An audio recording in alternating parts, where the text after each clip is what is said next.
অনুব্রত মণ্ডলে প্রাক্তন দেহরক্ষী সাইগাল হোসেন তাকেই ফের তেহাড় জেলে গিয়ে জেরা এনআইএর। মোহাম্মদ বাজারে বিস্ফোরক উদ্ধারের ঘটনায় অনুব্রত প্রাক্তন দেহরক্ষীকে জেরা। কলকাতা থেকে দিল্লি গিয়ে সাইগালকে জেরা করলো জাতীয় তদন্তকারী সংস্থা। কি করে বিস্ফোরক দিনের পর দিন এক জায়গা থেকে আরেক জায়গায় সরবরাহ জানতে কেষ্টর প্রাক্তন দেহরক্ষীকে ফের জেরা করলো এনআইএ।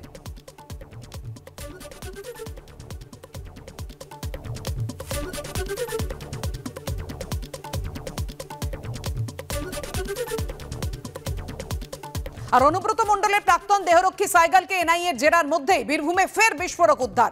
নলহাটিতে আপনারা দেখতে পাচ্ছেন প্রচুর পরিমাণে বিস্ফোরক উদ্ধার হয়েছে।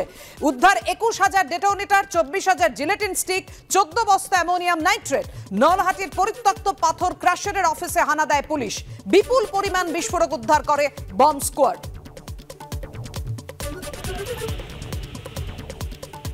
24শে ডিসেম্বর ব্রিগেডের লক্ষ্য কণ্ঠে গীতা পাঠ আর তারই প্রস্তুতি আজ থেকে শুরু হলো।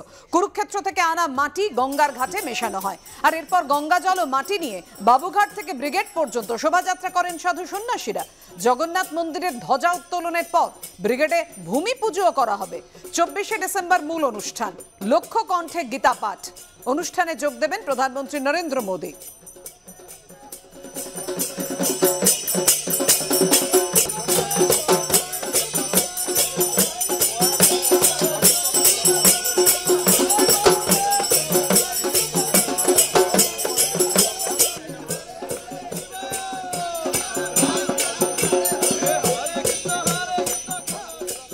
ব্রিগেডে লক্ষ্যকণ্ঠে গীতা পাঠ, সেই লক্ষ্যকণ্ঠে গীতা পাঠের যে প্রাথমিক পদক্ষেপ, সেই পদক্ষেপ হচ্ছে গঙ্গা বক্ষ থেকে যে মাটি নেওয়া। বিভিন্ন মাঙ্গলিক অনুষ্ঠান আছে, সেই মাঙ্গলিক অনুষ্ঠানের প্রাথমিক পদক্ষেপ। এবং এইখানে আমরা যারা রয়েছেন তাদের সঙ্গে কথা বলবো।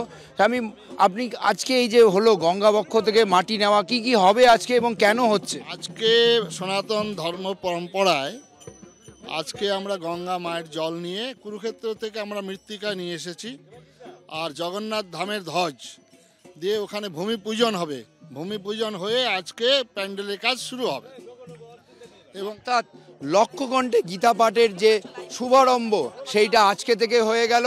এবং গঙ্গাবক্ষের মাটি শুধু নয়, কুরুক্ষেত্রের মাটি এবং জগন্নাথ ধামের যে পতাকা, সেই পতাকা নিয়ে যেখানে লক্ষ্যকণ্ঠে গীতা পাঠ হবে সেইখানে যাওয়া হবে এবং সেখানে গিয়ে একে একে বিভিন্ন মাঙ্গলিক যে পদক্ষেপ আছে, রীতি আছে, সেগুলো করা হবে। যার মধ্যে রয়েছে ধ্বজা উত্তোলন, খুঁটি পুজো এবং ভূমি পুজো।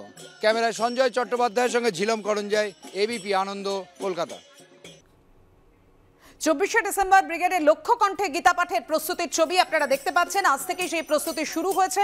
কুরুক্ষেত্র থেকে মাটি আনা হয়েছে এবং সেটা গঙ্গার ঘাটে মেশানো হয় আর তারপর গঙ্গা জল ও মাটি নিয়ে বাবুঘাট থেকে ব্রিগেড পর্যন্ত শোভাযাত্রা করেন সাধু সন্ন্যাসীরা। জগন্নাথ মন্দিরের ধ্বজা উত্তোলনের পর ব্রিগেডে ভূমি পুজো করা হয়। 24শে ডিসেম্বর মূল অনুষ্ঠান লক্ষ্য কণ্ঠে গীতা পাঠ। অনুষ্ঠানে যোগ দেবেন প্রধানমন্ত্রী নরেন্দ্র মোদী আর তারই প্রস্তুতি হলো আজ।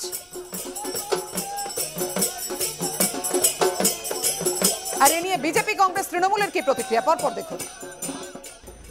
যারা ধর্মীয় উস্কানি দেখছে তারা নিজেরাই তো চণ্ডীপাঠ শুরু করে দিয়েছে। যদি জিনিসটা তো খারাপ নয়, আপনারা করুন না। আমি বলছি সবাই করা উচিত। ভারতবর্ষ সংস্কৃতির সঙ্গে গীতা যুক্ত। সারা বিশ্বে এখন গীতার প্রচার চলছে বিভিন্ন ভাষাতে। আজকে মানুষের জীবনে যে সমস্যা, তার থেকে মানুষ মুক্তি পাচ্ছে গীতার মাধ্যমে। তো সেই জন্য গীতা পাঠ যদি কেউ করে আর তাই যদি আয়োজন করে, প্রচার করে, তো খুব ভালো কথা। পুণ্য ওদেরও হচ্ছে, মানুষের জীবনের পরিবর্তন হচ্ছে।